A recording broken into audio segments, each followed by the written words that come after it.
Have to have it pulled up for the comments.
The sun has blazed my shoulders, it's hanging my shadow from the vagaries of my past. It's a story that's so familiar to anyone who's seen and done the same. So I'll explain how we're the sons of avarice.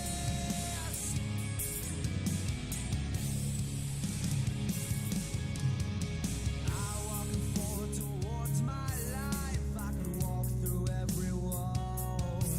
I was 6 feet tall, outstripped them all, but I always wanted more. When the lies of the women are left to burn, but the rules don't apply to some. I did too much, it sparked a flame and the world fired it up. But I'm on my way, withering from the flames, and I can't complain, for I'm a son of avarice.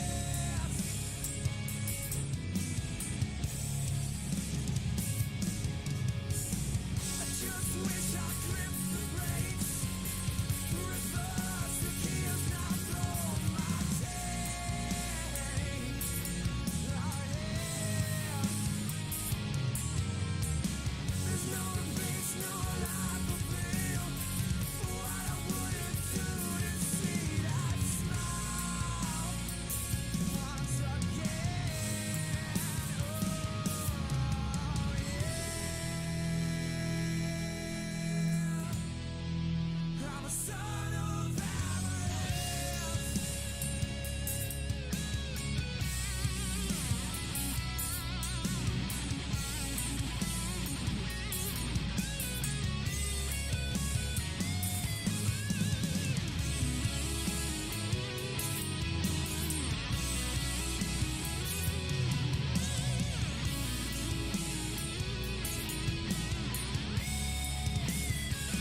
But I'm on my way,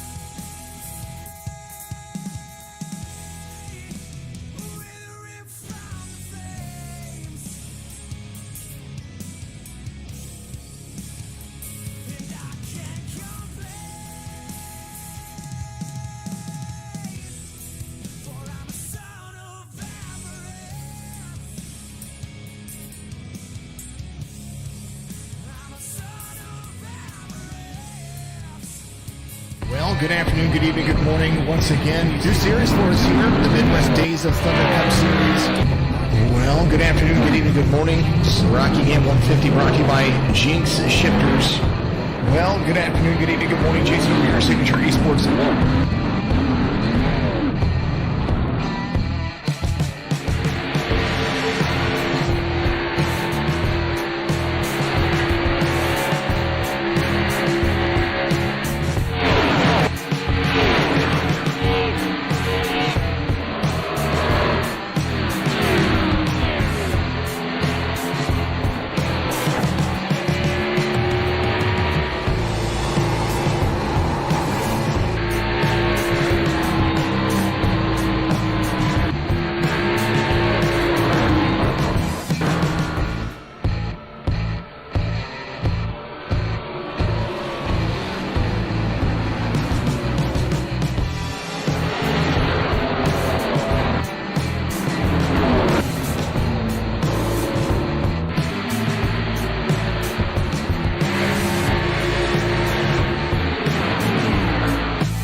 Welcome everybody. We're here live at Daytona International Speedway. Man, we got a great race here. This is the series opener for the Midwest Days of Thunder Xfinity series, and it's proudly brought to you by Adrenaline Spike Designs, as well as this race is brought to you by Gavin Marlin Racing. We'll be able to see him in action here tonight. We are in for 75 laps of action-packed racing here, and man, we just cannot wait to get it started. I am your host, Alan Brown, and I am joined in the booth by Mr. Alan English. How you doing today, man? I'm excited, and let me tell you why. Not only is it the season opener, this will be the biggest field that MDOT has ever fielded. It's going to be 40-plus cars. We got a couple guys connecting late, but it looks like we're going to have at least 40, possibly 42 or 43. So as we get guys connecting and getting ready to grid, we'll have a better number for you. And down on a busier than usual pit road, we got Adam Turner. And man, I hope you brought enough beers for this one, because you might get so excited you might spill a couple. Oh, that's 100% correct. It's nice and cool on the track. Last I checked, it was 69 degrees. So many cars in this. I mean, this is going to be a show. I'm super excited because I don't think we've seen something like this before. It's going to be a challenge for everybody. They're going to have to feel each other out a little bit, because a lot of these guys just got promoted from Midwest Days of Thunder ARCA series. And we got some cup drivers here, and man, I think it's going to be full of fireworks. People remember things that might have happened between each other in the last few seasons, so it's going to be crazy. And we also are throwing in a little bit of stage racing, if you want to talk about that, maybe, Brown. Yeah, we will talk about that in just a moment as kind of go through today's infomercial of the race, and that's going to give us a little input on what we're experiencing here tonight. It's a lovely night race here down at Daytona. Nice and cool track temp, so these drivers aren't going to be sweating too much, which they are going to be sweating because they're going to be working so hard. But our key to the race tonight, that's going to be you got to find yourself a dance partner. You may not necessarily have teammates there for you at the end, so you're going to have to rely on maybe some other people that might have wrecked you in previous races. Yeah, it's not always your friends that are going to be trying to help you, or vice versa. You might have some slim pickings there towards the end, like you say. You know, you might have to push somebody who's been an enemy to you, or somebody who's unproven, somebody that you haven't raced with before. That's going to happen a lot, at least in the first few races, because we do have so many ARCA guys that moved up from ARCA Series to Xfinity. So, yeah, find a dance partner. That's a pretty good analogy. Yeah, and how could you not find one here with almost 43 cars. You're going to find out who your friends are pretty quick. There's going to be a lot of moving up and down. Who wants the high line? Who wants the low line? I'm expecting quite a bit of good pack racing here, and especially in the beginning. Yeah, and usually we have a qualifying kind of area right after this practice. Well, we already did that with the duels races, so our grid has been set and ready to go as these drivers are now starting to begin out there, get their cars getting ready. As of right now, they're probably excited as we are, man. Yeah, everybody's climbing in, getting their belts on, and doing their final checks, and it looks like it's 4-0, 40 cars even here tonight, taking the grid. Yeah, so we will do our official grid rundown here. And Lance Hill is gonna lead us off with Gavin Marlin. It looks like just how things worked out is gonna start off in that inside row. You got Andrew Cobb gonna here in third with Alex Goff in fourth. Alan Kewins is in fifth with Pete Van Sprundle starting in sixth. In seventh, you got John Timms. And eighth, you've got Eric Fiorello. In ninth, you'll have Justin Barkley. And your route, finishing out your top 10 is Chris Watkins. 21 of Michael Pampera will be rolling off 11th. The 35 of Ethan Flanagan, 12th. The 8 of John Neidick in 13th. The 42 of Angel Hernandez in 14th place. The 73 of Tim Harmon will be 15th. The 28 of Gary Sargent in 16th. Christopher Wages in that 13 car will start 17th place. Red Stick Michael Simone will be starting in 18th place in the number 27 car. And the 10 of Matt Fords will be starting 19th. Corey Wakefield in the 16 will be rolling off 20th place. Gary Sack in the 89 will be starting 21st. Michael Cheney in the 5 will start 22nd. The number 4 car of Crazy Phil Stannard starting in 23rd place. The 37 Budweiser car of Matthew Spires will be starting in 24th. And rounding out your top 25, the 92 Fat Guys Burgers car of Greg Klein. All right, English, I'm having some timing difficulties. If you could just finish it off. There's too many cars on the... Yeah, go ahead and finish. 84 of Mike Hornbeck will be 26th. The 98 of Isaac Degner, 27th. 55 of Brian Privet in 28th. The 64 of Anthony Fry in 29th. The 46 of newcomer Terry Freer in 30th. 49 of Terry James, another newer name we have here in the series, starting 31st.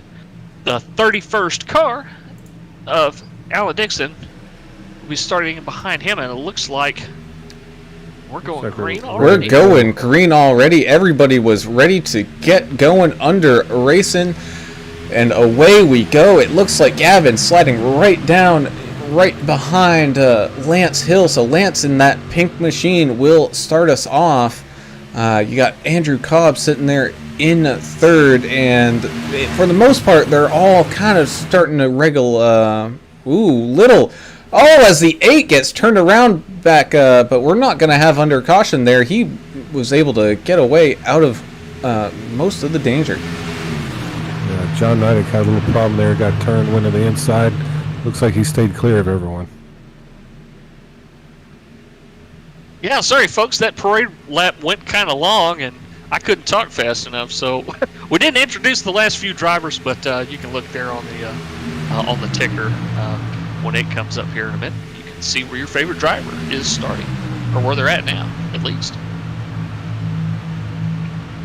And it looks like we had quite a few cars not actually start going, so I don't know what's going on, as we got a whole slew of cars up there, up at the front, all jumbled up together, and we see Alex Goff in that Hubba Bubba paint. We saw him work his way through the duels last week, and so now we got two wonderfully pink cars up there, up at the front. Nickel Motorsports Race Team on YouTube says, let's go racing. Jonathan Berg the second says, go get him Sarge, Slider, and Keno. He's got his favorite drivers identified for sure. Taker 432 says, come on, NTRL boys. We are rooting for you, Sarge, Slider, and Keno. And it looks like we got a little couple packs going at it right up at the front. We got about 4 wides, two wide, and then kind of drifting back, or a little single file, and then back there they're 2 wide again, as Alex Goff is getting a nice run on that outside line. Well, I'm watching this pack back here in the back, 24, 25, 26, and they got something going on too. They're trying to push their way to the front, and seems to be working on almost single file at the moment. We got one Michael Chaney's double wide right here going into the corner. Good racing. Yeah, good safe racing so far up in the at least the front half of the pack here. A lot of 2 wide up front, then a few singles there in the middle. You see Gary Stack and Angel Hernandez riding the bottom line here. They're just trying to stay out of trouble right now and stay within striking distance of this lead pack and stay on the track. And even though this race is pretty early and pretty young, you got, as of right now, you got Corey Wakefield out there. He's moved up quite a few positions. He's up into 9th, up 11 spots from where he started already, so he's been making some fast charging and moves. Yeah, he's not wasting any time, is he? Up 11 already? Carlos Ramos, good to see him on the Facebook page, pulling for his NPN, boys, as he should. I'm watching Pete Van Sprundle. Oh, Sneaky Pete, he's snuck his way up there into the front here with that rainbow-colored machine, along with Alan Kewins there. They're having a little battle side by side. Ewins and Pete Van Sprendel both up a spot, as are Alex Goff and Andrew Cole. Everybody's looking at Lance Hill in the front, just kind of staying with him right now and not being overly aggressive or anything just yet. Yeah, but here's the key. Nobody's taken off here. We got a really good pack, and they're forming up, and I think we're going to see this all night. You know, we have one fast repair in this series, so you better know when to use it, and then using it on lap 6 is probably not what you want to do. Alan, what do you think happened there at the beginning? We had so many cars that just didn't grid. Did they forget we didn't have a qualifying session, or? I couldn't tell you, because as of right now, we've only got, I'm showing 28 cars out there actually driving, and everybody else is not physically driving the race car, so I could not tell you what is going on out there right now. If they went to the can or something thinking they had time, they're going to get back and look at the screen and go, oh, no, I missed the start. As we see Andrew Kobe, he's getting a nice run up there, managing to get around Lance Hill and Alex Goff. Looks like Alex Kewins and Pete Van Sprundle will hold on to their positions for now as they get a little squiggly as they go down that back straightaway. Yeah, I'm still showing we have 40 guys out there. Jason Ricketts is in 40th right now, the number 1 car. But maybe, or John J. Timms actually says 40th place on my screen. It's getting scrambled here. There's so many cars. I think the computer's having some malfunctionings. You know what? You might be right. I think we're having a whole slew of shenanigans going on because, man, this is a lot of cars. You know what it might be? It might be just that there's so many cars up there that iRacing on your host computer might not be drawing them all. Wow, what a pack in front we have here. Look at the colors, look at the speed, look at the lights shining down. This is what it's all about. We can kind of. I was just gonna say we can see that they're kind of too wide, but they're also not really forcing any issues here. So we'll actually right now talk about kind of the unexpected twists they added right before this thing started. They mentioned they want to do some experimenting with some stage racing here tonight. This is all just for data points and all that, because they want to know what's some ideas that might come up in the next season. So we will have a stage on after lap 15 and lap 60. Problem with the 20 car, it got turned, got in the wall. Nobody else got involved, I guess, but that was interesting. Sorry to interrupt you. In green though, that's good. Yep, staying green doesn't look too bad for that 20. He's still able to hang in there. 25, Eric Biorello in let's see, in 8th position here on the outside line. He does have a teammate on the inside line, a couple cars up, the 60 of Alan Kewins. I'm not sure that he's going to be able to get there to help his teammate with Pete Van Sprundle right here in front of him. And it looks like the leaders are catching up to a lap car here who started in the pit, so we will see how this 2-wide pack makes it through, and it's going to get pretty dicey. I wouldn't want to be him sitting out there at number 77 car, John J. Timms, waiting this freight train. I'm sure he's getting a little nervous, and we'll see how he handles the situation. And we were all in the... Go ahead. It looks like he's going to drive down below that apron as the cars behind him kind of dive for whatever reason, maybe just because they can't see. But it looks like everyone was able to make it around, and it was very nice of him to do that.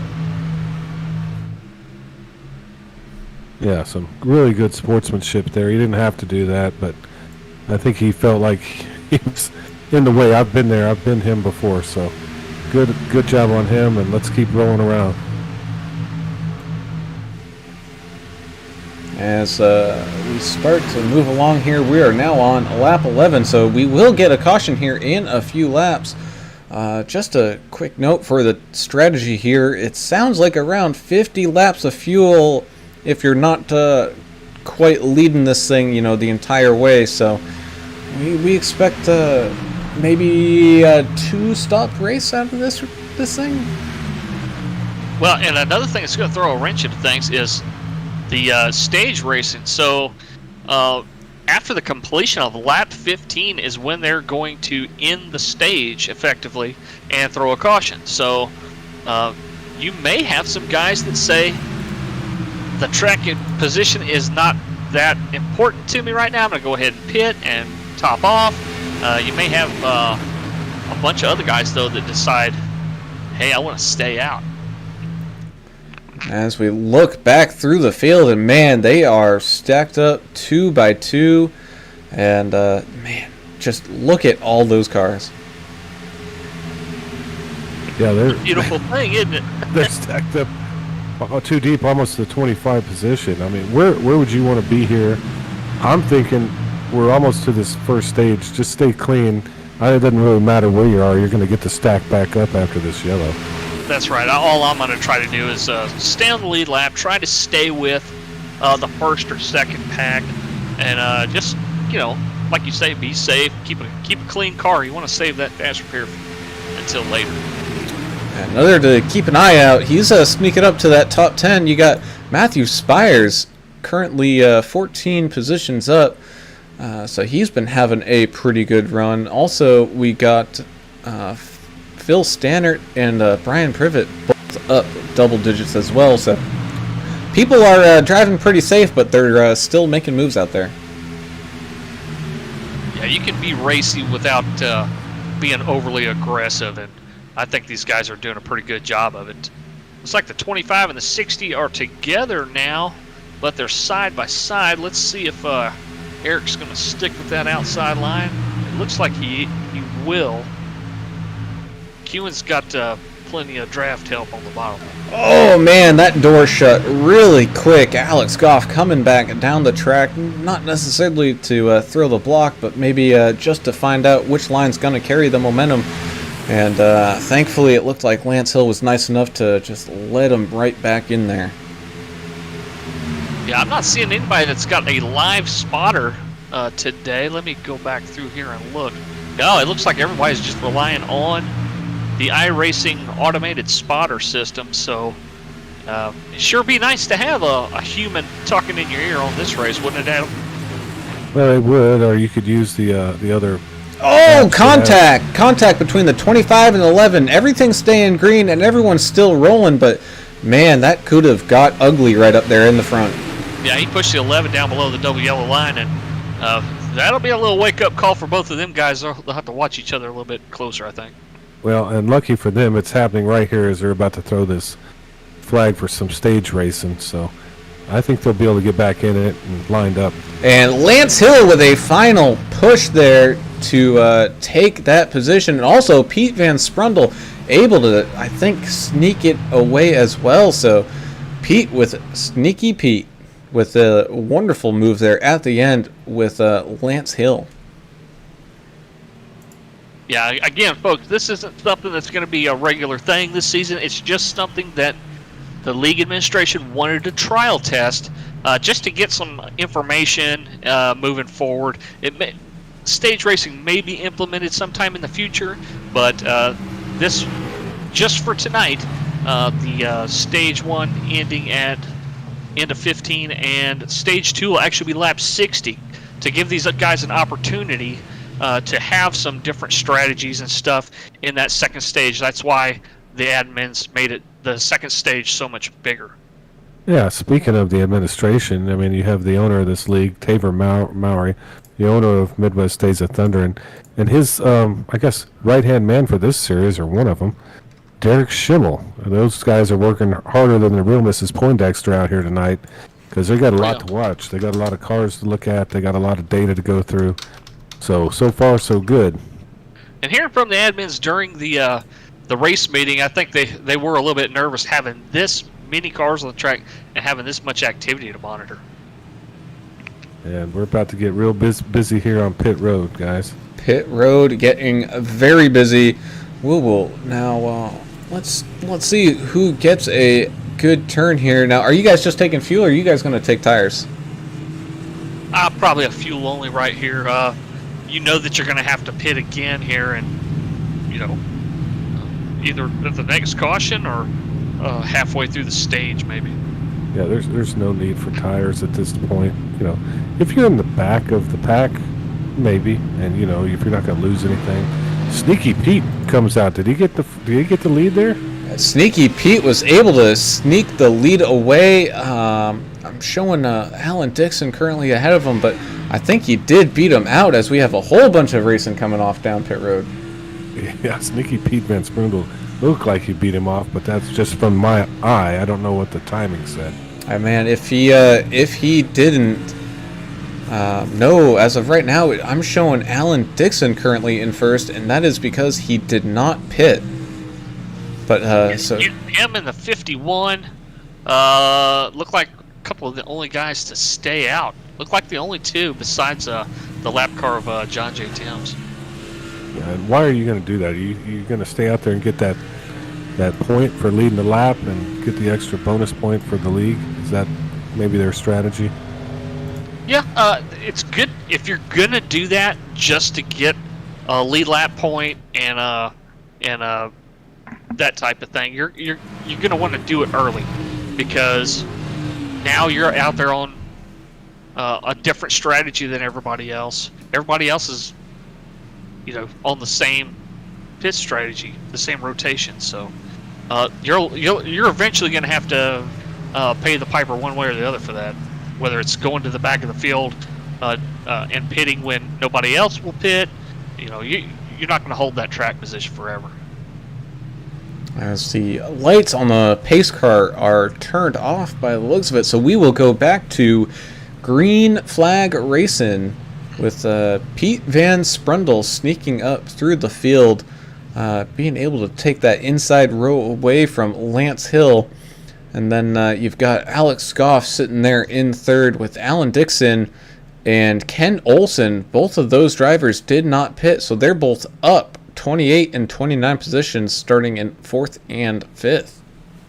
So outside or inside, which is your preferred line, or does it just depend on the cars around you? Yeah, I think it depends on who you're with and the cars around you. Looks like tonight we haven't seen much of a difference. They've kind of stayed together. I don't think anyone's preferred at this point, but they could be sandbagging a little bit out here, just playing it safe, not showing all their cards. They don't want to, kind of like Kenny Rogers says, no one to hold them and no one to fold them, right? And that's right, as our next caution that's going to come out unless some craziness happens is going to be on lap 60. So these guys, as long as they're smart, they should make it till then.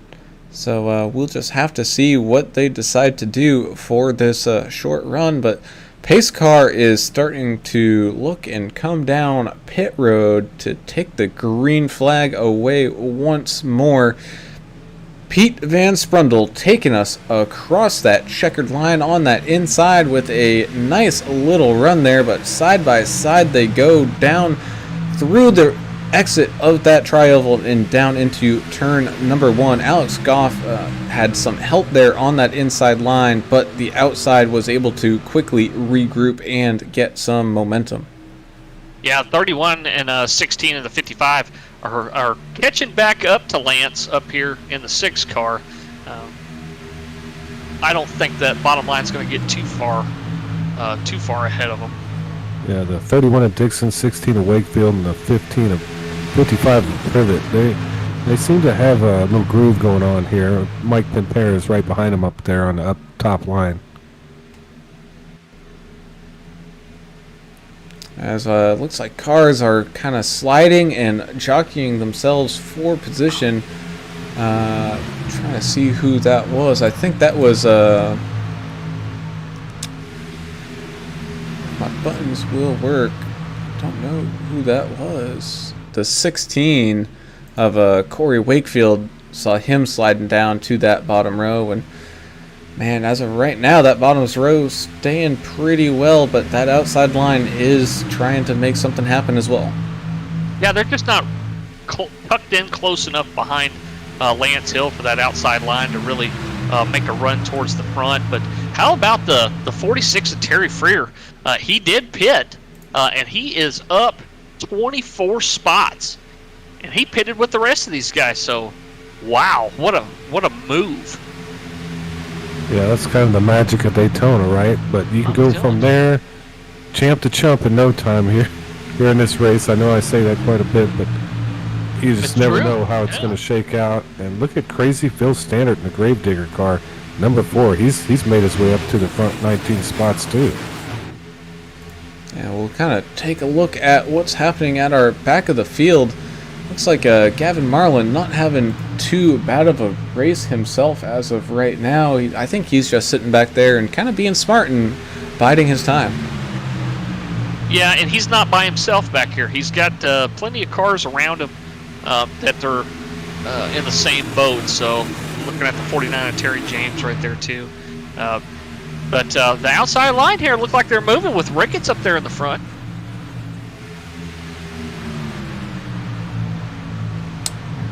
They're just shuffled in right now. I think they're going to hold what they got and try to just keep it clean until it's time to start making moves.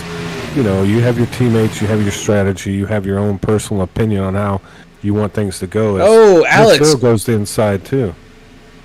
Oh man, is that I think no, Lance it's not. Hill out of Lance the gas. Hill. He didn't like what he was seeing up front, or has he got an issue? I don't know. We're gonna have to wait to see because he is dropping way back. I mean, they just now all got single file up front, and then he just got out of the gas and went down below the double yellow. I don't know what happened to him. He's coming back out onto the track, so I wonder if he just got loose, went down behind the line, and that window closed really, really quick, and that just kind of finishes it off. Back and take a look at that. Let's see.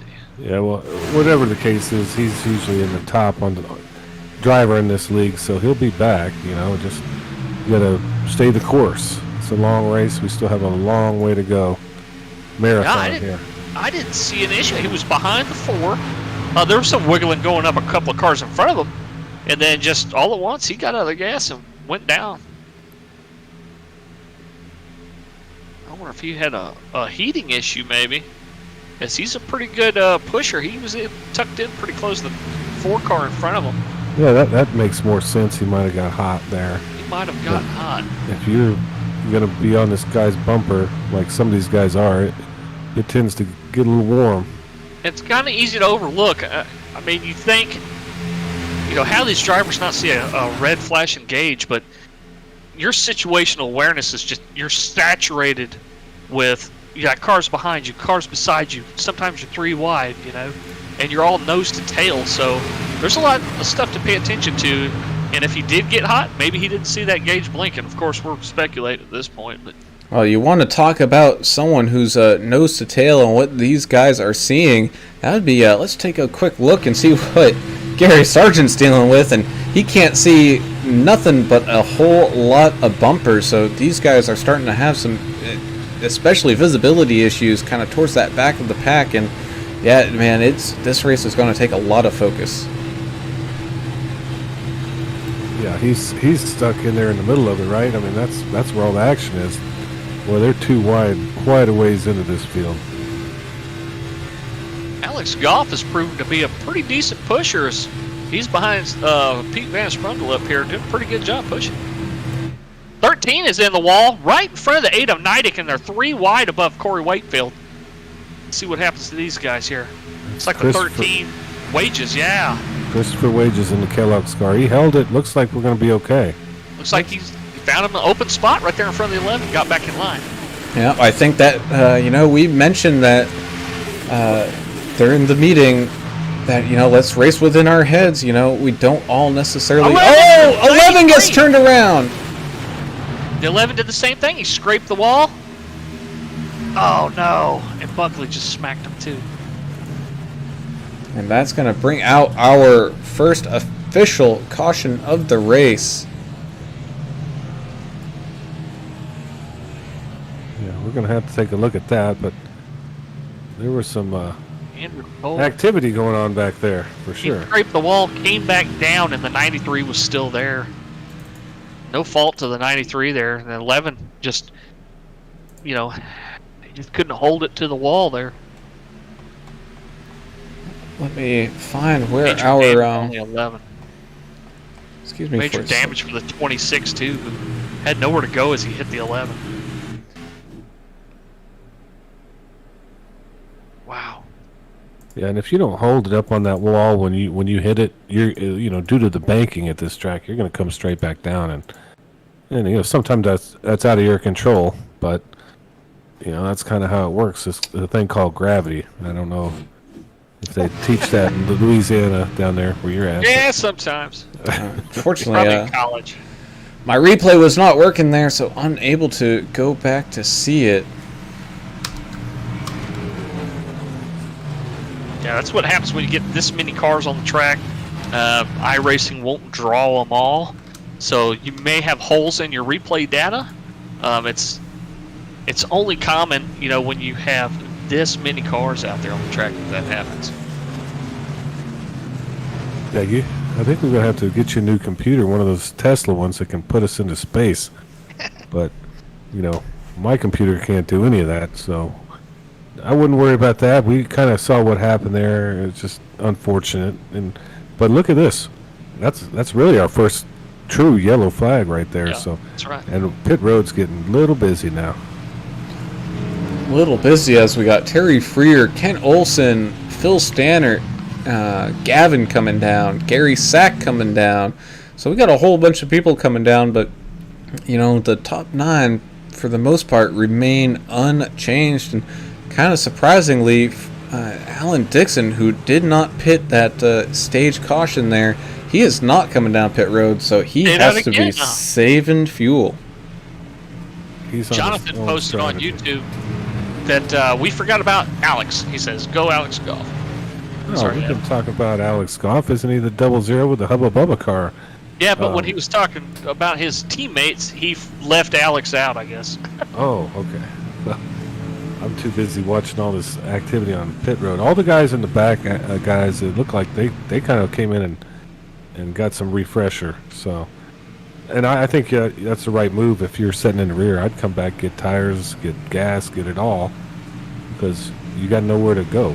But that's right. And this isn't a mile and a half where these guys have a ton of tire wear or anything. You're not going to see dramatically different speeds between guys who pitted and guys who didn't. Well, here's something that's interesting. I just saw the 20 car spin coming Was that out of the pit 20? road. I saw. New tires, man. Cold tires. I think Oh man. it didn't. No harm, no foul. He'll get back out there, but that can happen. Cold tires make a difference here. And I'm assuming he banking. picked up tires. Yeah. He's all good.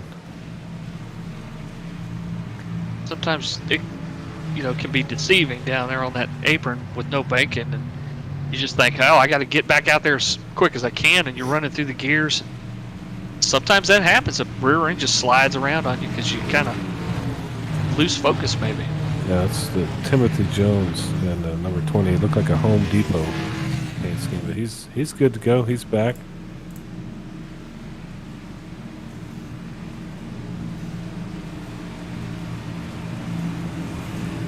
Ah, man, when we were kind of talking about people moving up, someone now recently up at the front, we got Mr. Michael Pimpere. He was kind of sitting in the middle for that first stage, and he's now moved his way up into 4th position, so we'll see what other moves he can make, and it looks like Brian Privet is going to join him up there as well.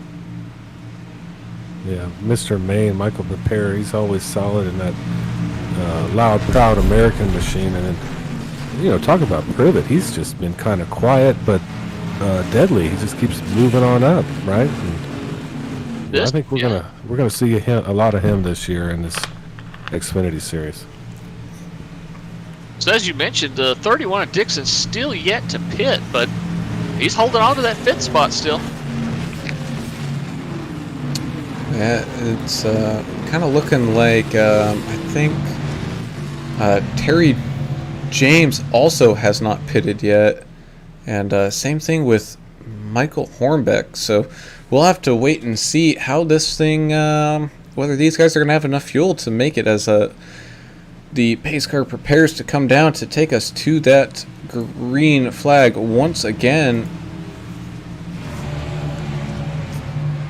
Coming down pit road, Alex Goff, Pete Van Sprundle right there in the front, taking that green flag, and away we go once again. You got 2 lines of racing. Allen getting a nice push there from the 16 of Wakefield, so that group will settle back in just fine. And man, these things don't start very fast, but man, they'll catch up in a hurry. Take a little while to wind up, that's for sure. But yeah, they do. And I was watching the 98 of Isaac Degner and 89 of Gary Sack III. They kind of wound up and moved a lot quicker than the front, but they're having to settle in here and check up as we start packing it up here. Yeah, we'll use this time to give a lovely listen to those wonderful engine sounds with our new Crank It Up. Crank it up.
Man, oh man, those cars sound like they are alive, just like all of our heartbeats, because this race has been fun to watch thus far, and it's only going to get better and better from here. You got Pete Van Sprundle leading that bottom line. You got the Brian Privet trying to help him out, but over up on that top line, you've got Alex Goff and Michael Pimpere Seems like everyone's doing pretty okay. Maybe a little move here and there, trying to get up and down, and maybe trying to match up with a teammate or something. But big wreck behind. No. Several. Looked like maybe 2 cars involved in that. Staying green though, because they went down below the line. Looked like into the pit entrance, or close to it. And we stayed green because they were off the racing surface. Oh man, that is a bummer. I wasn't able to catch who that was, but man, getting turned and still green flag racing we go. Well, it's hard to tell at this point. I mean, there's only 6 little eyes of ours, and there's 40 cars out there for us to watch, so it's difficult. Alan Dixon coming in at the pit lane right now. And I think he might have found out that he doesn't have enough fuel.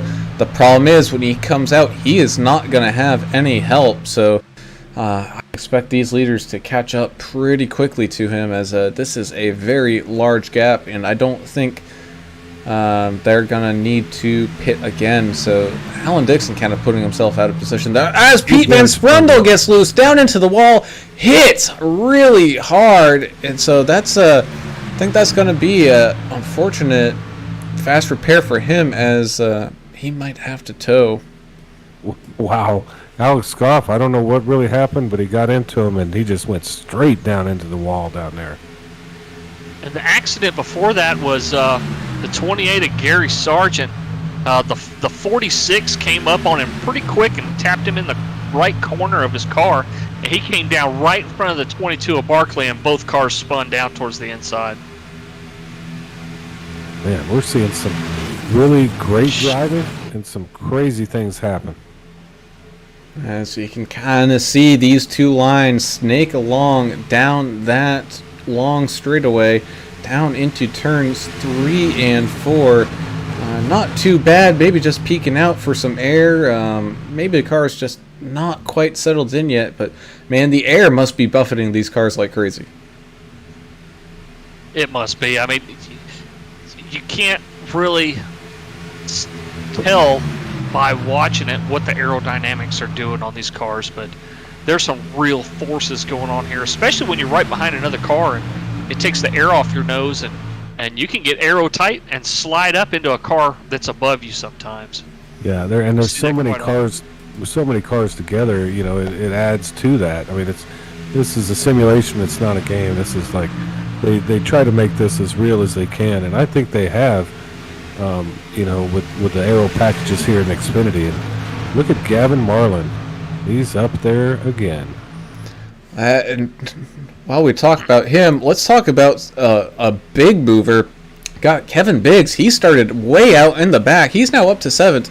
That's 33 positions made up, and we're just about to cross halfway. Wow, what a great run he's having. We'd like to thank Gavin Marlin Racing for sponsoring tonight's Gavin Marlin Racing 188 here at Daytona. To check him out, he's a real-life racer, even though he's a young man. But check out Gavin Marlin Racing, 7G, as in golf, 7G, on Facebook. Brown, you mentioned Alan Dixon not having any help when he came out of the pits, and they're just smoking past him right now. Yeah, unfortunate for him. He's that's going to put him a lap down, but also not only that, but on a different pit strategy. So he's going to need a caution to come out to maybe get that lucky dog. Remember what we were talking about earlier about having to pay the piper? He's paying it now with being a lap down under green. As we got some new names up there at the front, you got Michael Pimpere now leading this thing, and John Neidick sitting out there on the outside. So we got a couple movers up there. Yeah. Alex Goff looks like he's kind of being shuffled backwards a little bit on that inside, as John looks to maybe come down in front of Pimpere. Yeah, and while you talk about him, we saw him get turned earlier, but I was listening to him talk in the race meeting, and I don't want to say anything too crazy, but I think he would basically run over any family member just to win a race. This guy is tough. He's from Ohio. Johnny Paycheck's from Ohio. And so this is the kind of guy I like. I'm familiar with what you're referring to. So.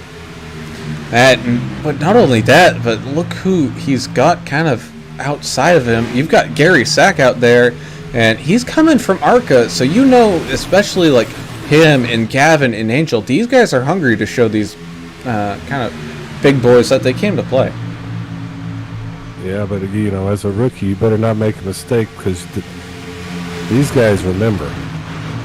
So we'll see if they can hang with them as we click off some more laps here, coming into lap 40. Oh, it looks like Kevin Biggs got a little tight and went super high into that corner. So that's going to give some space for the 7 of Gavin Marlin to move up to that front line. So he's now in that little top group of 6 cars up there. Yeah, Michael Pimpere just came up just a little bit and maybe Nick Dole at number 89 there. No harm, no foul. Let's just keep this thing rolling, man. How fun is this, y'all? I mean, this many cars. This is our type of stuff, yeah. Oh, it's about to get crazier, too, as Van Sprundel's out of the pits, and we got our lead pack. He's going to stay way up high for him. Let's make sure he can stay safe as they go 3 wide, and it looks like it found a spot where it kind of got single file. Now it's just a matter of, can he catch the draft and hang on? Yeah, that shows some of the talent with all these guys, you know. He held his line, they held their line, and just kept rolling, so... Good job, Sneaky Pete Van Sprundel from New York. You don't see NASCAR, real-life NASCAR Cup drivers race this well on iRacing. I mean, these guys seem to be a lot more patient. They're taking their time. They know the guys around them. It's very, very. I've been very impressed so far to see how safe these guys are running with this many cars on the track. Right, and I agree with you. I'm going to watch this number 89. This is his first... Break it in the wall! Collected 2 more cars. Sliding inside. One of them's Dixon. One of them's Freer. And we're staying green. Yeah, they all stay below the racing surface there. And man, that's a lot of damage. So you got the 46 of, looks like Terry Freer. Terry Freer. Yeah, man, that's a lot of damage going on there. Yeah. As we move back up to the front, man, we're almost 3 wide up there as people are kind of staggering out those lines. Yeah, somebody passed Isaac Degner high, and I think that was Gavin took the high line. These guys are hungry. Him and 89, Gary Sack the third, new to this series, and I think they are trying to show some people who they are. Yeah, that last accident, that was just a case of Jason Ricketts got up in the wall, tried to bring it back down, but there was a car there. We've seen that already here tonight. And it's starting to get a little antsy throughout this entire field as the 55 starts leaning down on that 8. Man, and that 89 is pushing with all his might, which is making him loose. So, man, these guys, they're not just going for it later, they're gunning for it now. Well, they know that there's another stage flag that's going to be thrown here at lap 60. So a lot of these guys are just trying to get as much track position maybe as they can as the Budweiser of the 37 got into the wall. Matthew Spires, Budweiser car number 37. Yes, sir. A couple cars had to check up pretty hard behind him, but everybody stays safe. 18 gets into the side of the 10 up here. It's getting dicey now, boys. And Pimpere moves up, and now we're coming up on lap traffic, Brown. Coming up on lap traffic as passing Sergeant?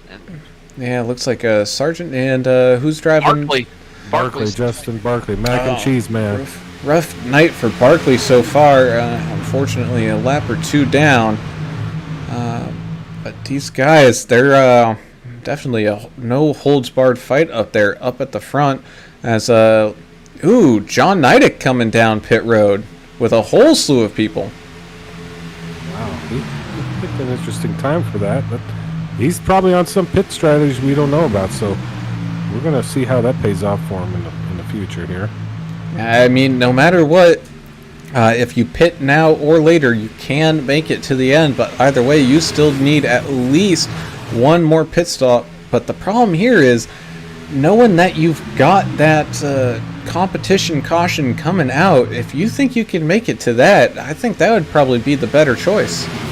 Oh, as we go 3 wide. Oh, as Gavin trying to hang on to it, and he does, able to hang it onto that apron. Man, still no caution. Oh, 51 to 16 just couldn't check up in time there. So action off the track. We've had a lot of that tonight, guys. Wow. Yeah, so staying green, and that's going to give Matt Fornes the lead as we have a whole slew of people come down pit road, whether accidentally or not. They're going to start to catch up to some lap cars here. 46 of Freer in the wall again right there going around that lap car. Yeah, we're almost 3 wide, and we're coming up on a lap car here. They're able to figure it out, but so you got Matt Fornes, Kevin Biggs, Gavin from almost near disaster. He was able to hang on to it and hang on to third, so we'll have to see what people are deciding to do here, but I think rather than pit, that wreck just basically checked up more than half the field. Look at this. Chumps to champs. Matt Fornes up 18 with Kevin Biggs up 38 spots, man. This is getting wild, and it's a hell of a lot of fun to call. Oh, it's a race, isn't it? Yeah, not to mention you also got Isaac Wilson up 31 spots as well. So right now there's a pretty large gap between 4th and 5th, about 5 seconds. So we definitely have kind of 2 packs racing right now. When Michelob's mixing it in here, I don't know where he's sitting, but he's up here in this front pack. The 110 car, Mr. Michelob, Mr. HR. Anthony Refrigeration on YouTube saying, "Yo, Pete, woohoo!" Cheering on Pete. Is that Sneaky Pete Van Sprundle? Yes, sir. New York's own. As it is right now, I believe he is at least 1 lap down, but he's currently guiding this chase pack. I guess we can officially call it a chase pack right now, but for position-wise, you got Isaac Degner for position-wise leading that pack, and man, they're going to have to all group together if they want to catch up to that front pack. Check back here in 7th through 10th or so. You've got the 25, the 60, the 73, and the 92, all teammates, all angry idiots. They're all running together on that low line. We'll see if they have a shared pit strategy. As it's amazing to see that many teammates find each other right here and stick together. Slicing and dicing. Isaac Degner moving down right into somebody shutting that door. It looked like Alan Coons. Yeah, he wanted in between Kewins and Fiorello there, and he kind of bullied his way down into it. Yeah. Kewins recognized it, and looks like he lifted a little bit to prevent an accident there. Yeah, but if you're this chase pack, that's something you don't want to see, because you're just losing more and more time to that front group. As right now the gap is 9 seconds and getting larger. As up front we got some crazy racing going on still. Got Matt Fornes and Gavin. Gavin looking to the outside of Matt Fornes as they kind of picked up some lap traffic to make another little group themselves. So they're 2 wide racing around here. Yeah, he took advantage there, almost like a pick. And Isaac Wilson pushing Gavin Marlin up top. It looks like Matt Fornes is getting pushed by a lap car. Number 8? The Nidec team, Mr. Nidec. And we're going to be coming up on 11 laps to go before our competition caution. So the question is, do these guys have the fuel to make it? We saw some people take pit stops pretty early, but we will have to see as Matt Fornes is able to lead this thing. You got John Nidec, one of those ones that pitted early. He's fighting to get his lap back naturally out there on the outside, along with the 13. Yeah, I imagine in his head he's thinking he's in second place. Knowing him, he's going to fight. He's not giving up any spots. I don't care if he's 40th or 1st. So He's in there fighting with Gavin in there tucking behind him. I don't know if this is correct or not on the scoring table, but it's showing that the Glock car of the 49 car of Terry James has not yet pitted. Could that be possible with 50 laps complete? It is possible, but I would say he's probably looking to come down any second now, because I believe that pit window is about 50 laps. He's up 18 spots here so far, sitting in 13th place. He's doing whatever he can to stay out there as long as possible. He's the only car on the field that looks like that has not yet pitted. Yeah, that's true. And hey, you can do that here, but I think it's time. Time is coming for him to come down there and grab some fuel at minimum. Got his fingers crossed, hoping for another caution here, because I don't think he's going to make it to that the end of the stage here at lap 60. Nah, and you know, we saw some kind of exciting incidents happen, but really not that many cautions. So that's maybe a quiet prayer there. Well, besides the end of the stage, the only wreck caused caution that we saw was that one back on lap 27. So it's been pretty clean since then. Yeah, these guys they're racing. For not racing together, you know, it's kind of a combination of the old Xfinity and the old ARCA. They're looking pretty sharp out there, to be honest with you. As John Neidig in the 8th car, he's just trying to maintain that first position on the lead lap. So I think he's the last car on the actual lead lap right now, as he's in front of Matt Fornes in the 10 Fox machine out of Washington State. Look at that 60. Ewan's moving up here, side drafting, trying to challenge for the lead. He needs some help, though. He needs Gary Sargent to come to his rescue. It looks like he's coming. Yeah, and this is for that lead of that chase pack. Wow. They're about 14 and a half seconds behind that main pack. So we'll just have to wait and see if they can catch up any ground. But at this point, this chase pack is just relying on either a caution or that competition yellow. Well, we're close to the competition yellow. Just hang with... Oh, we got a turn there. Yellow's out. Yellow's out.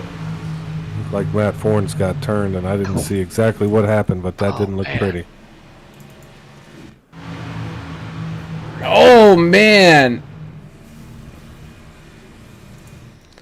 Oh, Matt Fornes going for a ride there. Let's rewind. Him and the 110 of Richard Gray got into it. Then it looked like Talladega Nights style flipping crash there. Help me, baby Jesus. And here's another deal that's going to happen. No more stages, no more stages. So we are not going to have stage racing. This thing's going to go from here on out.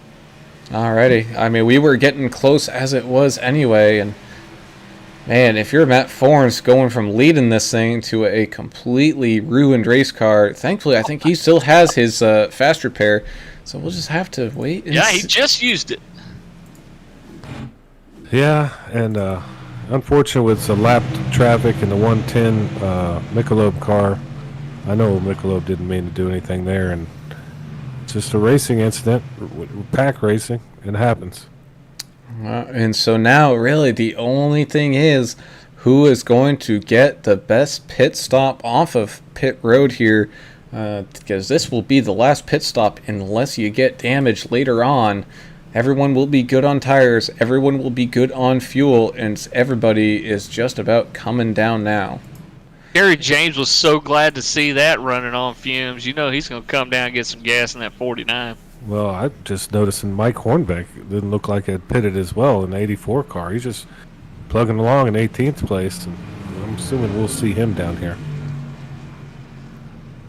As you can see there, Gavin getting a pretty good pit stall and pit stop there. We'll see who beats who out.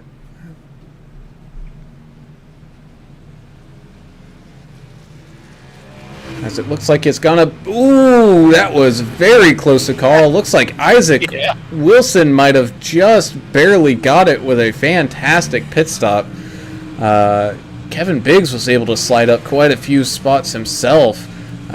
Just based on the times here, it looks like we have quite a few people taking only like 2 tires.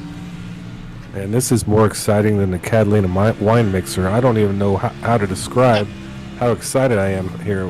We still have 19 laps to go, but man, all these cars make a total different feel for this type of race. I don't know what y'all's thoughts are on that. Now, I looked what Johnny Marlin posted on Facebook. He says, I didn't see nothing, but that didn't look pretty. Oh, man. It's definitely action-packed right here.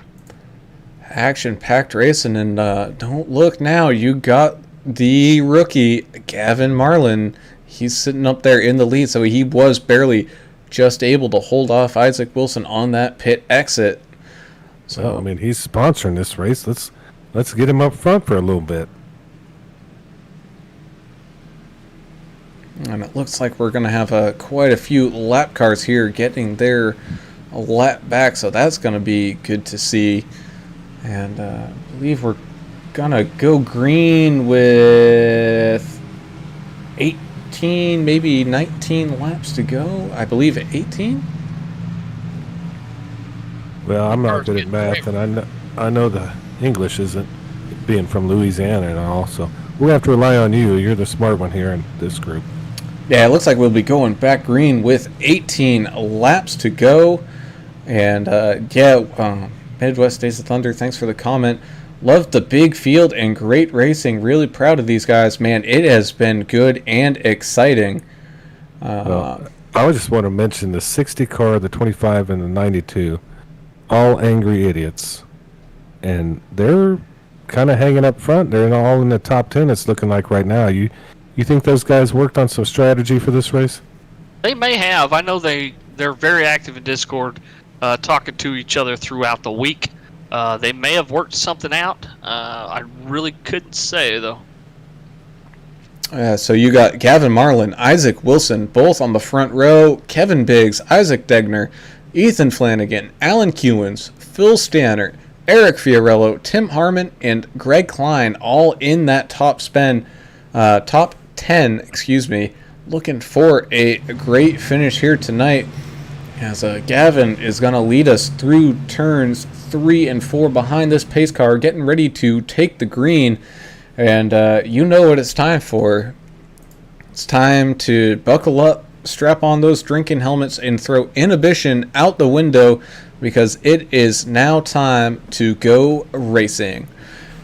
Pace car coming down pit road to take this green flag. As here we go, green flag waving. Gavin getting a decent start there, getting a nice push from the 18, but it looks like the 93 was able to get a late run.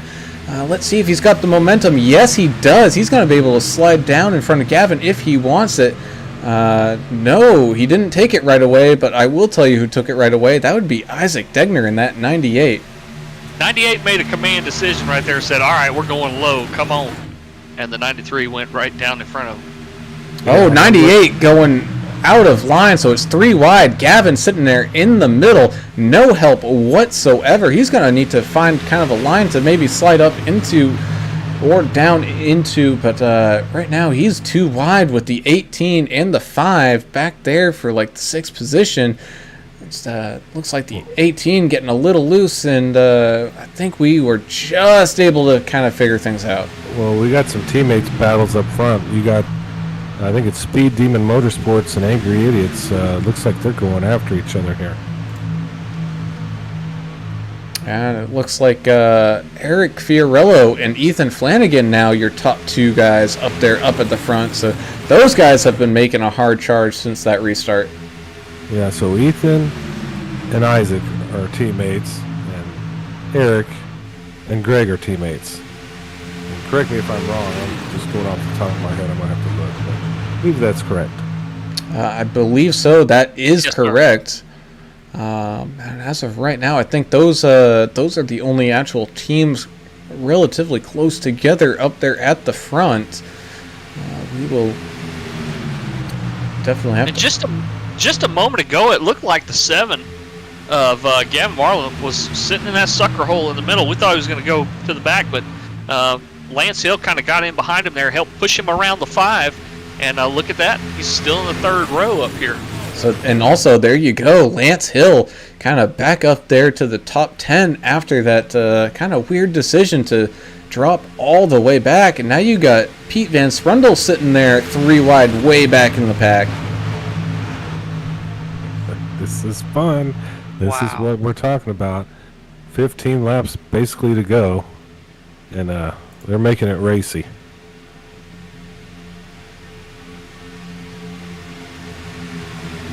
So our race sponsor, Gavin Marlin Racing 7G, check him out on Facebook. Go over there and like his page. Do us a favor and like his page. That way you can see the things that this kid does at these small town racetracks. This is the starting point for a lot of great drivers in history. As they start out small, they start out young, and he's already got some wins under his belt and having lots of fun. So check him out, Gavin Marlin Racing 7G on Facebook. As looks like Ethan Flanagan sitting there pretty well in that low line. Isaac Wilson pushing him. Right behind him, you got Eric Fiorello and Greg Klein on that outside, with Gavin Marlin sitting behind them. So we do have teams running up there at the front as they kind of jockey in and out of position. Looks like Eric Fiorello and Isaac Wilson trying to fight for maybe some side draft position there. Got to be careful doing that side drafting because, at 200, close to 200 miles an hour here, bad things can happen if you kind of underestimate where your car is in relation to where he is. As the 5 gets on the apron a little bit and gets a little loose in front of the 60. He was able to gather it back up, but a big check up on the inside line behind the 5 here. As we are gonna stay green. Well, we're watching the front. I was looking around there in the back, and they're too wide, fighting for every point they can get back Oh, there. absolutely. I mean, it's tremendous racing all over this racetrack right now. Now Michael Cheney still drag racing with the 16, trying to find as the 16 gets in behind him here. Oh, big checkup right here in front of him. The 6 and 73. Don't know what happened there, but we're 3 wide, 2 deep right here behind Lance Hill. Yeah, well, we had some action up here at the front. You got Isaac Wilson getting help from Eric Fiorello and Greg Klein. Both of them were able to push him in front of Ethan, and he kind of left Gavin out there with only Pete Van Sprundle, I think, for any help. So that inside line is making moves as the outside line is falling apart car by car. Wow. Well, that's pretty interesting how that worked out. You got 2 teams in the top 4 sandwiched Caution's together out. as a caution. Oh, big 42, the 28, the 64. Oh, bunch of cars spinning back there. Anthony Fry, I know that number is 64. We'll take a quick look back and see what caused this. Man, it looked like a...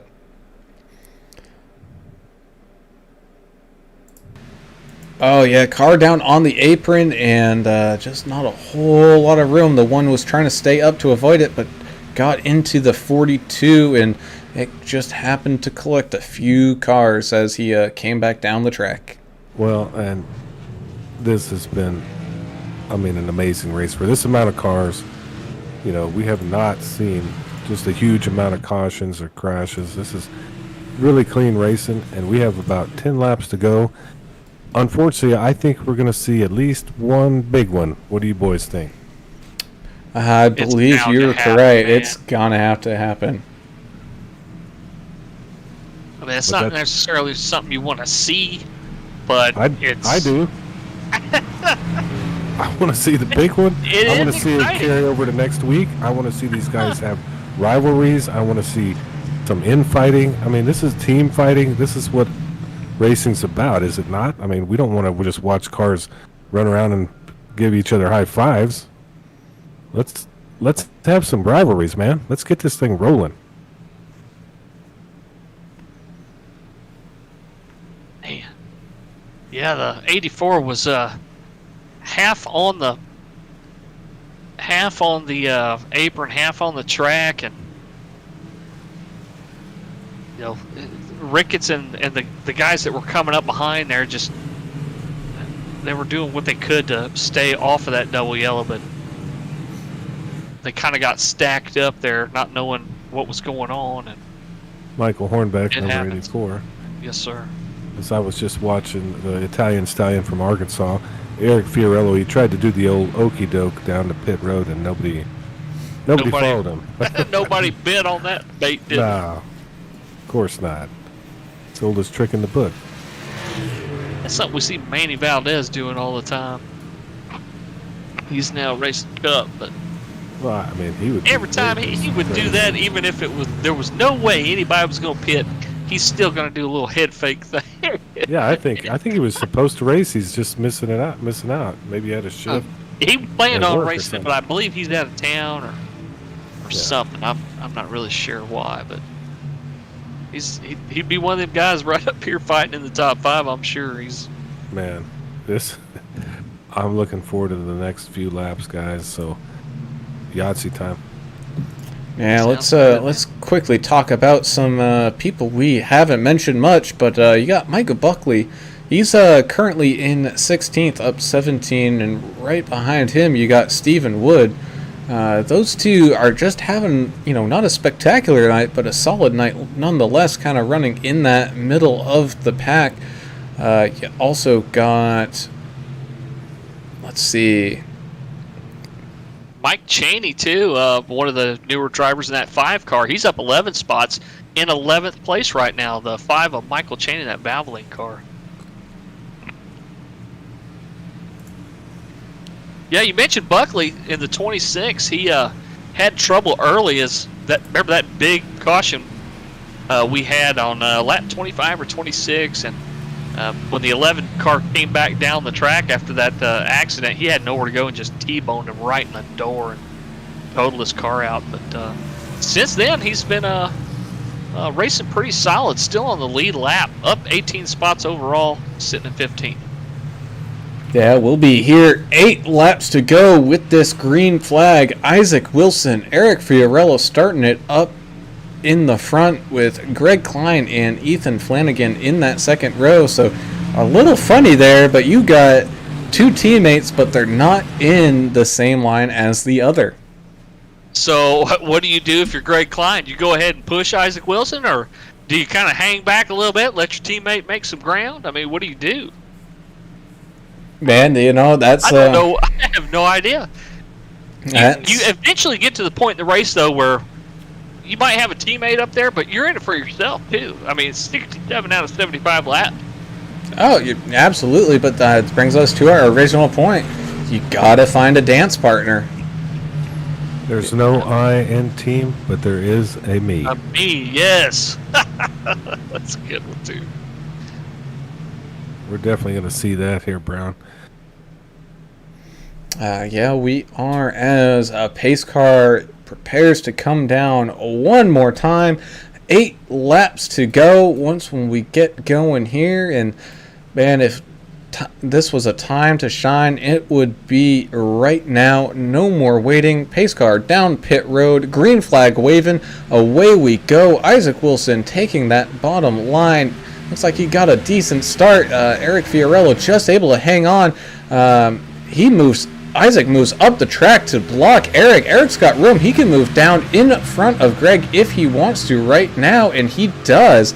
So that's going to leave Ethan Flanagan, Isaac's teammate, kind of on that outside with he's a little bit of help, not much. Teammates working together to help each other. They've found a way to figure it out. They're in Discord together, as most teams are. So they're talking it out as they go. As they're 3 wide back here in the back of the pack. Gary Sack. Oh, 4 wide just about. Splitting a bunch of cars here. As he's side drafting his way, he passed about 4 cars there, probably, the 89 of Gary Sack. Move back to the front as they jostle for position once again. 7 laps to go now. You got Isaac Wilson on that bottom line. His teammate Ethan up on that high line. You also got Eric Fiorello drifting up a little high there on that 98 of Isaac Degner, and you also got the 92 of Greg right behind Eric. And, man, you also got Kevin Biggs.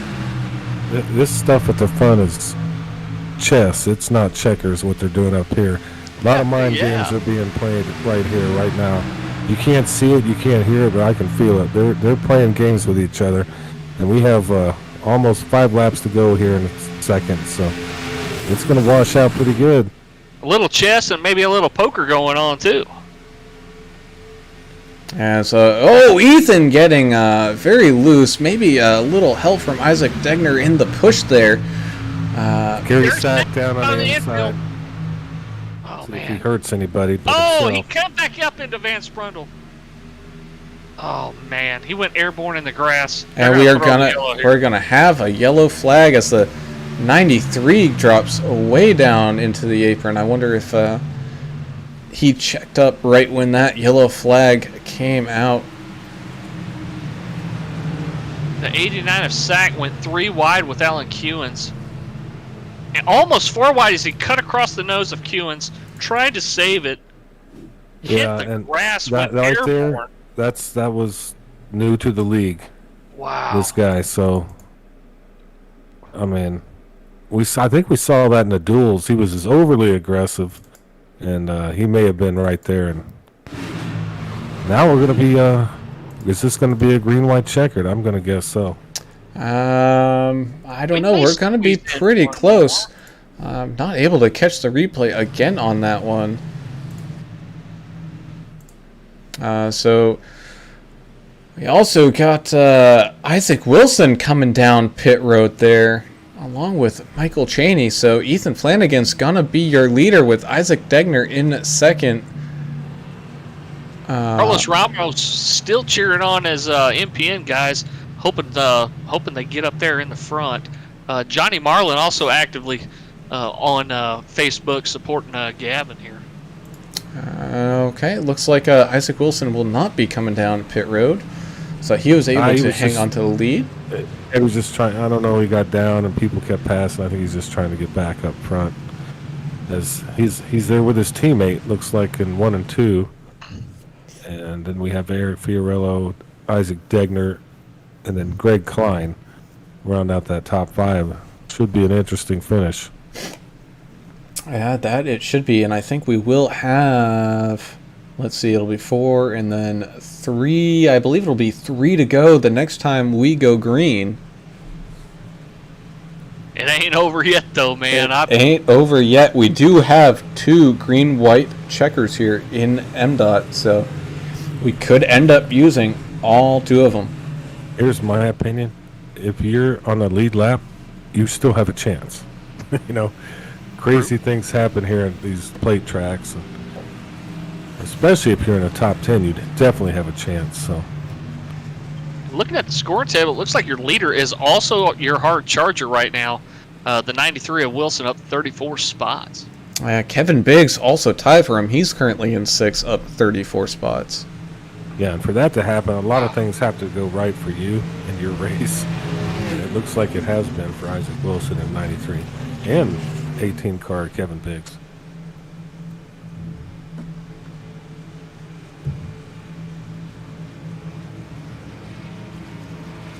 There's just so many cars in this race. We hadn't even mentioned top 10. We still have these guys that, you know, number 11, Chris Watkins, Texas boy. 12, Andrew Cole, Michael Chaney, Stephen Wood, Michael Buckley. These guys are all in the top 15. We hadn't had too much of a chance to talk about them because we've had such a crazy race.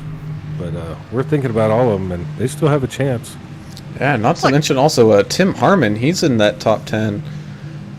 You got Angel Hernandez having a little bit of issue there kind of towards this end, but he's not doing too bad, almost into that top 20. Mike Simone, he's currently in 26. He's having a little bit of a rough night, down 8 spots, but like you said, anything can happen here. Yeah, talk about the 42 Hernandez. He just got caught up in that last accident. Looking at the scoring table here, it looks like the fastest lap of the race so far is the Angry Idiot, the 92 of Greg Klein with a 46.52. That is fast, son. He likes to go fast. He does. As we will be having a green-white checker here to finish this one off. 2 to green when we take that green flag. So this will be the, I believe, first of 2 attempts. Not even, I think this is a free one. Yeah, this is a free one. They're not going to go into, if it was 1 lap later, I think we'd be into green-white checker territory, but... So here we are with a freebie of a green-white checker. Ethan Flanagan, Isaac Wilson, starting there on that 1 and 2 spot in that first row. Then you got Ethan Fiorello and Isaac Degner, but more importantly, it looks like Ethan Fiorello will have his teammate right there behind him at the start. So we'll just have to wait and see what line can do what here. Yeah, Eric Fiorello with his teammate there, the Coke Man. Yeah, Mr. Coke, Italian Stallion out of Arkansas. Here we go, boys. Pace car traveling through 3 and 4. We're just waiting for that pace car to sneak on in. And man, everybody's nerves are getting a little frayed here. But lots of accordion back here. Crazy Phil Standard in the 4 car. Watch out for him. But it's time to go back racing. Green flags waving. Isaac again getting a pretty good jump. Looks like Ethan's going to try to slide in front of Eric. Man, that was close, and he is able to get it. So that's going to leave Isaac Degner with nobody else in front of him with a big push from Kevin Biggs. So we'll just have to wait and see if that top line can make something happen up there. But right now, you got the teammates of Isaac Wilson and Ethan Flanagan. Oh, as Eric Fiorello gets loose. Same with the 92. And the 7 of Gavin Marlin. Looks like he's going to hit the inside wall here. Yeah, we're currently still green flag racing as they're 3 wide up here at the front. You have the 6 all the way on that outside, Lance Hill in that pink machine. You still have Isaac Wilson leading this. Oh, we got cars all over the place as the 5 comes across the track, and that will throw a yellow flag. Oh, wow. Phil Standard came down there, hitting each other still here. Wow. Unfortunate set of events for these guys, man.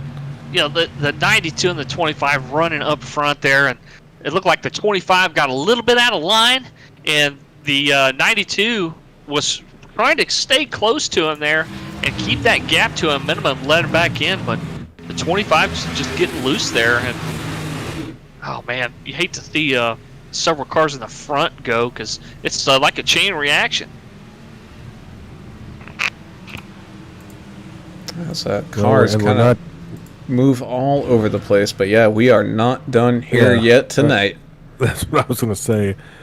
You have 2 teammates out front. The chance of them wrecking each other are probably low, but if these other guys get behind them, you know, they could cause the big one, and you never know who could, you know, win this thing in the top 10 here. So still some good racing to go. This is typical plate racing at the end of the race, so this is nothing strange to anyone familiar with racing.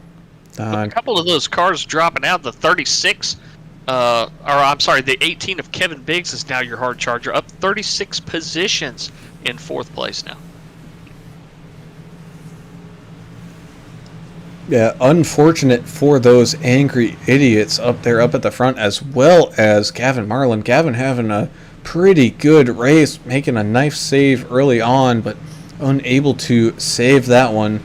Thankfully, I think he still has a fast repair, so he will be back out on the track just in case we do get one more caution. He could make up some spots. This is a long season. This is the first race. So, I mean, having a bad finish here, or not as good a finish as you want, it's not the end of the world. It's a long season to go yet.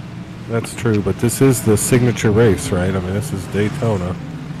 We're here. Kind of like in real life in February. It's kind of got that feel to it.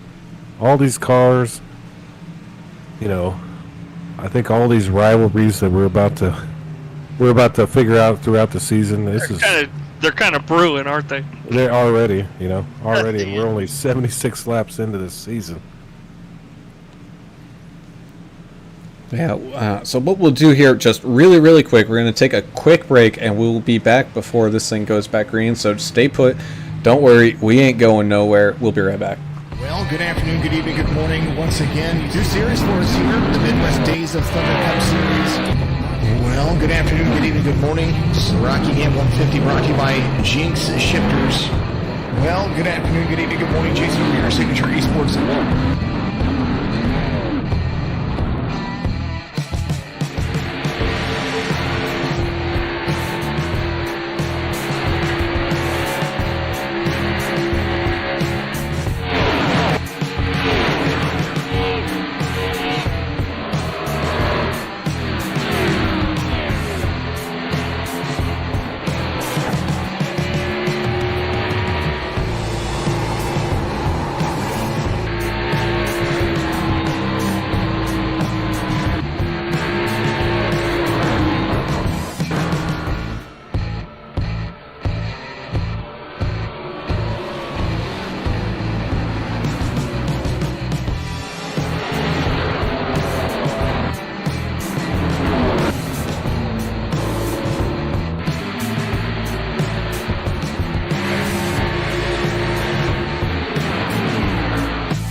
All right, we are back. Coming down to the finish of this race, we got Isaac Wilson, Ethan Flanagan up there on the front row with Kevin Biggs and Isaac Degner right behind them as the pace car leads them through turns 3 and 4. Man, this one is coming to an end, and although it's been 75 laps, if not more at this point, it's been 75 exciting laps, and I'm getting tired just commentating it, and I'm sure these drivers are starting to get a little tired as this race has been a long one. But maybe we're not going to be here for too much longer as the pace car comes down pit road one more time. Getting ready to take that green flag, and away we go with Isaac Wilson and Ethan Flanagan leading us off. Looks like Isaac getting a nice jump again, allowing a little bit of room, but no, Isaac was able to close the door on Ethan, so his teammate was not able to follow him down. You got Lance Hill also on that bottom line, and Kevin Biggs is trying to make something work on that outside with the 11 of Andrew Cobe. Gavin Marlin just spun, ended up in the infield. No caution out. Anthony Refrigeration on YouTube saying, I have to support my best friend Pete. Pete's not having too good of a night, but I'm sure he appreciates you watching. Yeah. All right, now if you're a teammate here, are you gonna let him through? Coming through 3 and 4 and across the line. So this race is going to end on this lap. A white flag's waving us. The 93 goes from the top to the bottom, 3 wide behind him. You got Kevin Biggs and the 11 Squiggly down there on that bottom line. Everyone's just managing to hang on to it. Oh, contact between the 18, 63 spinning, causing the big one behind him, but it doesn't matter. We're still just gonna have a finisher here tonight. Isaac still leading this thing all the way down that that back straightaway. Isaac Degner giving him a push. Lance Hill right behind him. Lance pushing Degner, making everybody wreck behind him. So it's going to be a 1-2 finish for Isaac Wilson and Ethan Flanagan, the teammates. And it looks like Isaac Degner will be able to hang on for a third. Wow, just chaos on that. But on that last lap, but the white flag had already flown. So you just got to make it around somehow. Yeah, it looked like Lance Hill got into Isaac Degner. They had a Yeah, run he there. did. They might have been able to get on him. So, man, that was crazy. Ooh, boy, talk about a finish. I mean, I don't want to say it came down to the wire, but it at least came down to turns 3 and 4, to say the least. So many incidents all through the pack on that last lap, including a few teammates getting into each other. The 73 and the 25 getting together. Just a massive, like a blood clot animation you'd see in a doctor's office. It was bad there with the big stroke that happened there. Yeah, it was the big one. Oh, they're going to do double burnouts here, it looked like. Yeah, with your teammates and you finished 1-2, I don't see why not.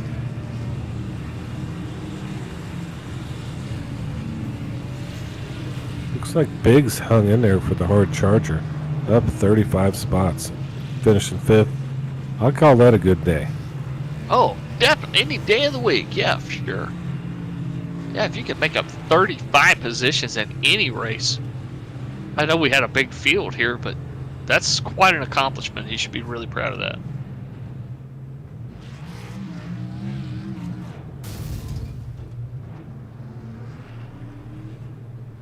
Man, oh man. Man, all right, so we're just going to sit here. Take a breath. We can finally breathe. So we wait for our race podium finishers to jump into that booth there. And, man, so just a quick recap on that race. Exciting, and exciting. Yeah, I'd give it all 5 of the above. Hey, rivalries have now been forged. I'm ready for the fight ahead in this Xfinity Series, Midwest Days of Thunder. This race was sponsored by Gavin Marlin. If he's not first, if you're not first, you're last. That's his motto, I think, or something like that. Drive fast, take chances, I think is what he has. Well, it's similar. Yeah. Drive fast, take chances, and then Adrenaline Spike Design sponsors this entire series, man. Shout out to them. I think we see some guys in the podium. Brian. That we do. So we will start off with Mr. Isaac Degner. Isaac, man, it all came down to that last lap, and you found yourself in a pretty good spot there, sitting in third, but it sounds like it, or at least it looked like it was just a little too rough up there, but man, still a pretty good finish. Yeah, I mean, overall, solid racing all night. It's tough being up there in the front of the pack. Let's see, we had Ethan and Isaac. Just in the top 5, we had Ethan and Isaac, who I'm extremely confident are on the same team. And I know Eric Fiorello and Greg Klein are on the same team, and I was just finding myself there in the odd man out in the top 5. Gave it a good effort. These Xfinity cars, they drive these super speedways a lot different than the Cup cars. So I was trying to make some stuff happen on the final lap and trying to get my nose in there underneath, and it just kind of a different drive, something I'm not too used to. But day and night difference from the duels. Yeah, we sure enjoyed watching it for sure, because when you were up there, I believe it was restart before last, and you were pushing the 93, and it looks like you kind of made the decision for him to go ahead and come down to the inside, because it looked like he was going to stay up there with you, but as soon as you came down, he came down right in front of you, and but eventually the teammate thing kind of worked against you. Yeah, it was good racing by everybody in between. It just kind of gets annoying when you're up against. This is Daytona. It's not Talladega, so you're in a smaller racing surface, and you're just limited on where you can go, especially if you don't have a partner there to push you. I gotta say thank you to Lance though. He pushed the hell out of me on that last restart, and I think I might have done some formula drifting around 3 and 4 there, and I saw him in my mirror at one point, and then the next minute he wasn't there, and it looked like some stuff happened behind. So Yeah, I'd just like to say thank to him.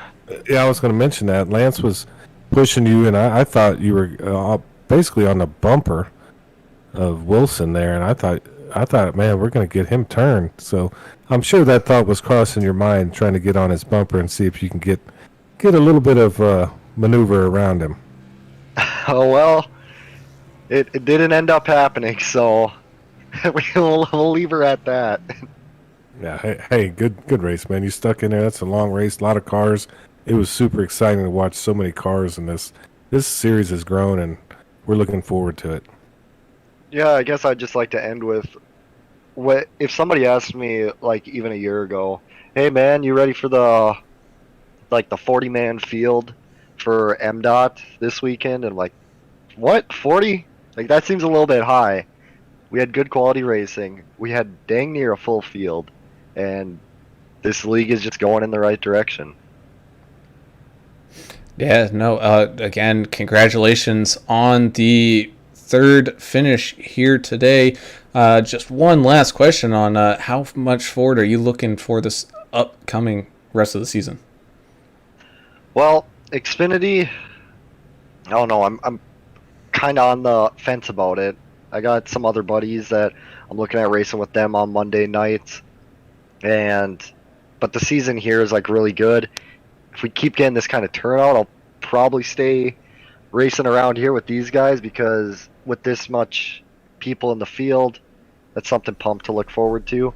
But I don't know. I guess it's kind of like a wait and see thing.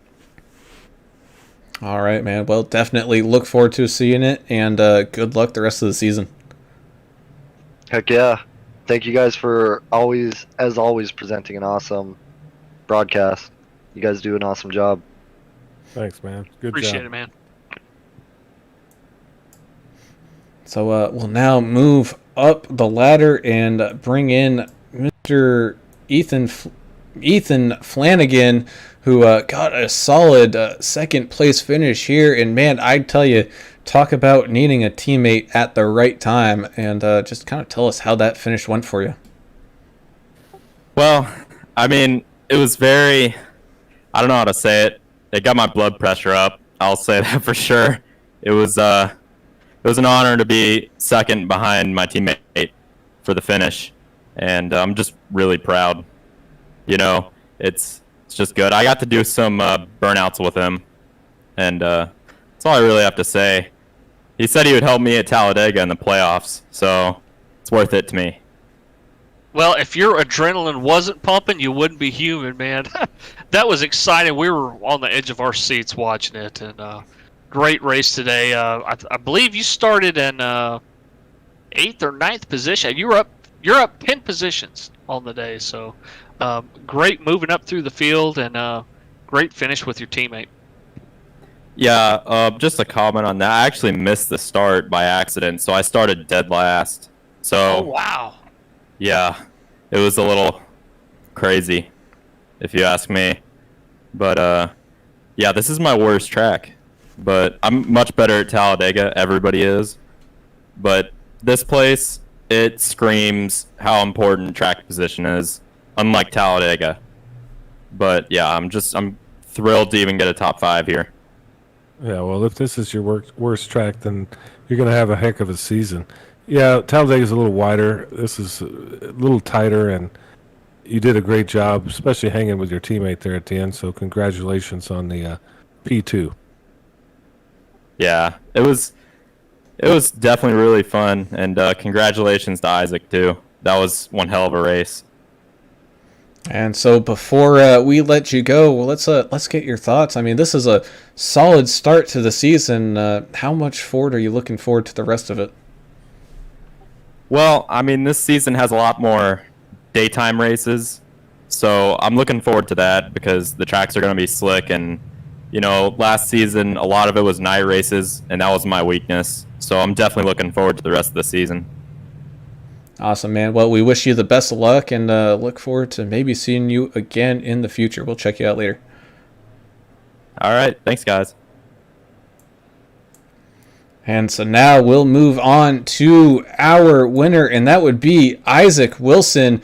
coming up from ARCA and taking the win here today in Xfinity in the first race of the season. And man, talk about a fantastic finish, B, a solid race from you coming from way back in the pack, and then 3, having your teammate there basically side by side for that finish. Yeah, that was one heck of a race. I gotta give props to everyone at Speed Motorsports. Michael Chaney, Ethan Flanagan, and Gavin. He had a tough break there. He had a good race going. We all kind of were working together at one point or another in the race. That was kind of our goal. And then once I got me and Gavin were on the front row, we were just trying to work things out, and then Ethan ended up there. So I kept telling him, hey, just keep that outside line away from anyone else to get a run, and that's what he did. So heck of a race. I got to give props to Isaac. He was trying everything he could to get me loose, but I knew it was coming, so I made sure I held that steering wheel extra tight and kept that car going straight. Isaac was talking to us too about, if this track was just a little bit wider, like Talladega, he might be able to try some different things to try to get down there and challenge you guys. But yeah, he definitely made it interesting, and you had a dominant performance coming up 34 spots. Congratulations on the win. It was really fun to watch, and wish you a lot of luck here in the future. And what do you think about the team dynamic that MDOT has that you don't really see a whole heck of a lot of this in other leagues? I've been in a few leagues before, and the team thing here is so big, and they really showed it tonight with you and Ethan. Yeah, I like the team thing, especially when it comes to these super speedways. It makes it crucial that you're on a good team and stuff like that. I know for a while we were batting out the angry idiots, and I was telling Ethan, hey, you got to separate those two guys. They won the team championship last year for a reason. You got to separate those guys. But I'm really liking it, and I remember the season started, Ethan's like, I don't want a teammate. I'm like, dude, you want teammates, trust me. So brought up a couple more guys, brought up Gavin and Michael, trying to make a run for the championship, and they got me and Ethan. So hopefully we can make a run for that team championship at the end of the season. Yeah, well, this was a good start for it. I mean, y'all had a heck of a run. Stayed in the front, stayed out of all that stuff that was going on in the back. This is a huge field today, and you almost got the hard charger of points as well. So you're looking pretty good with those points right now in the first race of the season. Congratulations on that win. Yeah, I appreciate it, guys. It wasn't an easy one, but it was definitely a fun one. And I got to give another shout out to everyone racing tonight. We did a hell of a job.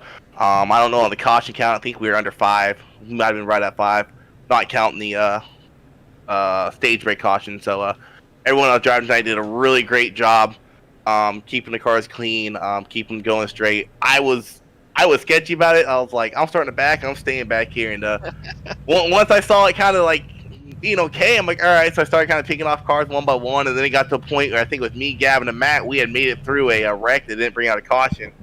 And then I think shortly after that, Matt got involved in a caution somewhere. But then it was just me and Gavin up front. So it was a little bit of pit strategy involved in it, and a little bit of luck to go with it as well. You're right. It was impressive how everybody was patient with each other and raced well. We mentioned it during the broadcast that you don't see real life cup drivers being this patient in an iRacing race. That's usually mayhem.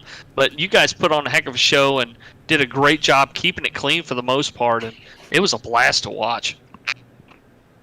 I bet it was. I'll have to go back and rewatch that broadcast. But just a couple more shout outs. Got to give a shout out to all the veterans out there, whether it's serving now or past and present. I run a lot of veteran paint schemes. That's the reason why I do that. Army vet myself. Big shout out to Tabor for letting us run this league. I know he pays money out of his pocket to put these races on weekly. Like I said before, big shout out to the field. We're really looking forward to the Xfinity season now, seeing how clean we kept it at a track like this. And shout out to all my teammates. I mentioned earlier, Ethan, Michael, and Gavin. Looking forward to a good season with those guys too. All right. Well, then for that, we'll wish you the best of luck for the season, and we look forward to seeing what you and your team of Speed Demon Motorsports can do. We'll check you out next time. Yep. Later. Whew, boys. That's what I call a race. Yeah, Heart's finally slowing down, I don't know what to do with my hands, man. I mean, this is. I'm glad it's over, but it was a heck of a lot of fun. Yeah. So what we'll do is we will do our official race kind of finish here and tell you where your driver may have finished up. So you got Isaac Wilson finishing with the win here. So that's going to be win number 1 for him on the season. And in our first race, I got Ethan Flanagan sitting there with his teammate. He's sitting in second with Isaac Degner getting a solid top 3 spot. Andrew Kobe had a solid race today. He ended up finishing in 4th with Kevin Biggs, your hard charger of the race, up 35 spots from where he started, finishing in that top 5 position. Brian Privet was able to secure a 6th with Mike Simone coming back from adversity there, finishing in 7th. Then you got Jason Ricketts also coming back from the pack. He got an 8th place car with Terry Freer in 9th and Chris Watkins rounding out your top 10. Angel Hernandez, Alan Kewins. These are a couple of the names that we mentioned quite a few times, not always in a good way. A lot of them were involved in some accidents, but good on them for not quitting and staying in the session. We'd love to see that. The 13 of Christopher Wages finished 12th. The 5 of Michael Chaney, 13th. The 73 of Tim Harmon finished 14th. The 28 of Gary Sargent in 15th. The 6 of Lance Hill did so many great things up in the front of the pack, but wound up finishing 16th tonight. The 21 of Mike Pimpera, 17th. The 17 car of Stephen Wood finished 18th. He actually came up from 36th, so Stephen Wood, another one of our newer drivers that put on a great show and made a lot of positions. The 7 of Gavin Marlin, our sponsor for this race, kind of a heartbreaking night for him, starting second and finishing 19th. The 26 of Michael Buckley finished 20th place, and the number 4, Phil Stannard, in 21st. The 49 of Terry James, 22nd. The 8 of John Neidick. John is one of the guys that had some bad luck early and ended up 23rd place. The 92 of Greg Klein, the angry idiots running up front there with the Isaac and Ethan's team, and they just had some problems there late. Greg finishing 24th, and the 55 of Brian Privet finished in 25th place. All right, I'm just going to follow your lead there. I'm following iRacing. If this is not official, I don't know. 84, Mike Hornbeck, 26. 64, Anthony Fry, 27th. 00, Alex Goff, 28th. Angry Idiot, Italian Stallion, Eric Fiorello, 29th. Mac and Cheese, Justin Barkley, 30th. The 51 of Ken Olson, 31st. 16 of Corey Wakefield, 32nd. 37, Matthew Spires finishes 33rd. 89, UPS car, Gary Sack III, 34th. 77 of John J. Timms, 35th. 80 of Nicky Pete Van Sprundel, number 36. 31, Alan Dixon, finished 37th.